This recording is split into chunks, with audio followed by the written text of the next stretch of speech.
So I'm sure you've seen those YouTubers where they're going to Hawaii, they're going to the Maldives, and they're going to all these crazy places. And when you see that, I feel like sometimes we can feel like we need to have this extraordinary, crazy life if we want to give value and if we want to make it on YouTube. But something I recently realized and that I want to share with you guys is that you don't need to have a super extraordinary life. But the fact is that your ordinary life is actually extraordinary and can be extraordinary to somebody if you can make it that. What I mean by this is I recently saw a video by Ricky Gervais, I believe that's how you say it. And in that video, he was kind of sharing the story of how he learned to write. And in the story, he mentions that he used to want to write these extraordinary stories. And when he was in class, he would turn in these extraordinary stories talking about, you know, cops doing these crazy things, or just these extraordinary stories about this extraordinary stuff. And when he would turn it in, his teacher would tell him, just write about what you know. And he would kind of get upset about that. He would be like, well, I don't want to do that because that's boring.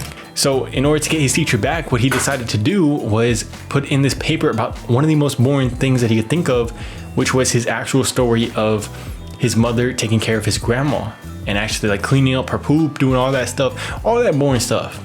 So he decided to write every single damn detail of that and turn that in. And when he did, he thought he was getting back at the teacher and he was going to teach him a lesson. But when the teacher came back, he said it was one by one. He was handing out the papers. Then he comes to Ricky's desk, hands him his paper, looks at it, and throws it down on his desk and smiles at him. And he says that he received his highest grade that he ever has, which is an A. And he says that that taught him that sometimes turning the ordinary stuff into extraordinary stuff is going to relate better than trying to start at extraordinary. So sometimes you just have to find ways of making that ordinary stuff extraordinary, because a lot of people aren't going to relate to different stuff that's super out of the box, some stuff that we've never seen before. So on YouTube, I think it's the exact same thing. And I don't want you to feel like you have to have this extraordinary life in order to start a YouTube channel.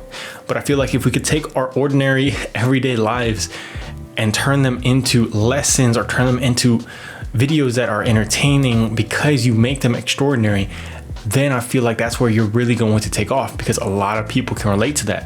So, you know, for myself, it's like teaching or, you know, turning things that I've learned in my life into lessons for other people by telling them in a story or telling them in a different way that allows people to get the value from that.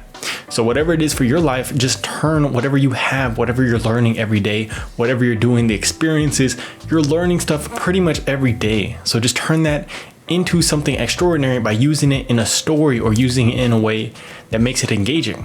You know, you could tell it using visuals. If you're a good editor, you could put visuals on there. Or maybe your kids taught you something, like your kids do something and it makes you realize something and you're like, I want to share this. And another reason that made me realize this is because there was this dude named Matthew Dix, and in his book Storyworthy, he mentions that one of the reasons that taught him to keep track of all these things that he's learning or doing throughout his life is because he realized, for one, how it could help other people, but for two, how it could help himself. So he gave the story of he was taking his dog out for a walk one day and he decided to write that in a story journal, you know, just appreciating those little moments, and he wrote that in a story journal.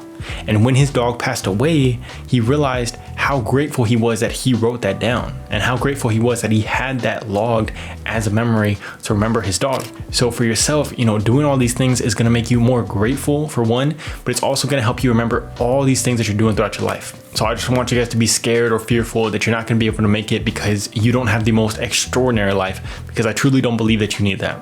I hope you guys have a great day, week. Peace.